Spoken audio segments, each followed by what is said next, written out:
Bună ziua! Bine v-am regăsit! Astăzi vom face pateuri cu brânză. Pentru această rețetă ne trebuie 400 de grame de aluat de foietaj, 300 de grame de telemea, un ou, 2 linguri cu susan și 2 linguri cu făină. Presărăm puțină făină pe blatul de lucru.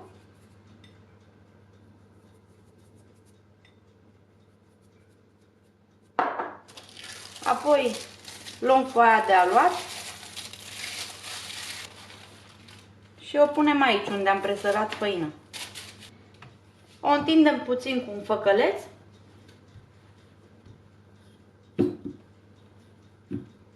O întindem ca să o mai subțiem puțin. Mai presărăm făină ca să nu se lipească.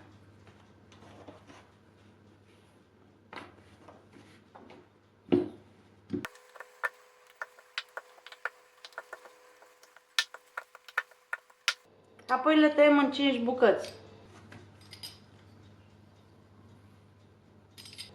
Încercăm să le tăiem cât mai egal. Le îndepărtăm puțin, una de cealaltă. Luăm brânză și sformăm pe fiecare. Pe fiecare bucată punem brânză. Nu sformăm brânza foarte tare, mai lăsăm bucățele mai mari.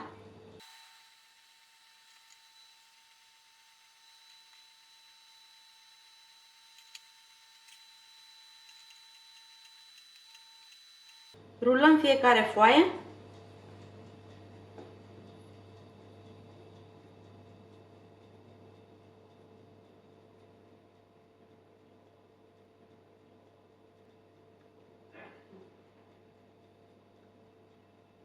Și lipim aluatul pe toată lungimea.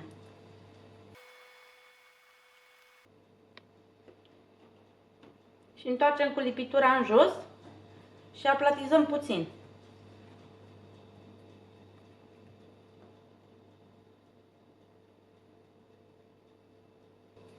Acum le tăiem în bucăți mici.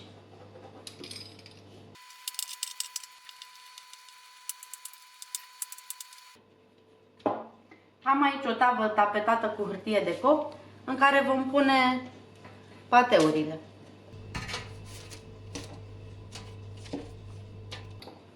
Batem oul.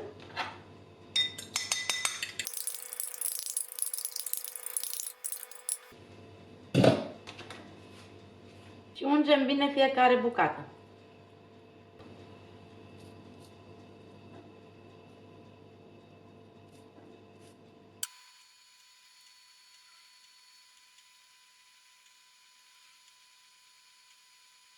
Apoi presărăm susanul deasupra.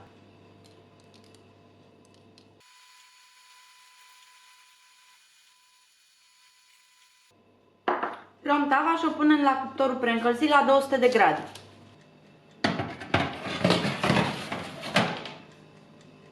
După 20 de minute pateurile sunt gata, așa că le vom scoate de la cuptor.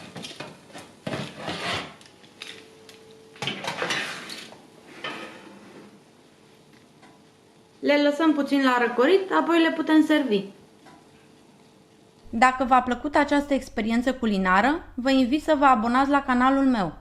Nu uitați să lăsați un like și un comentariu cu părerea voastră. Abonarea și aprecierea sunt mici gesturi care mă ajută enorm să dezvolt acest canal.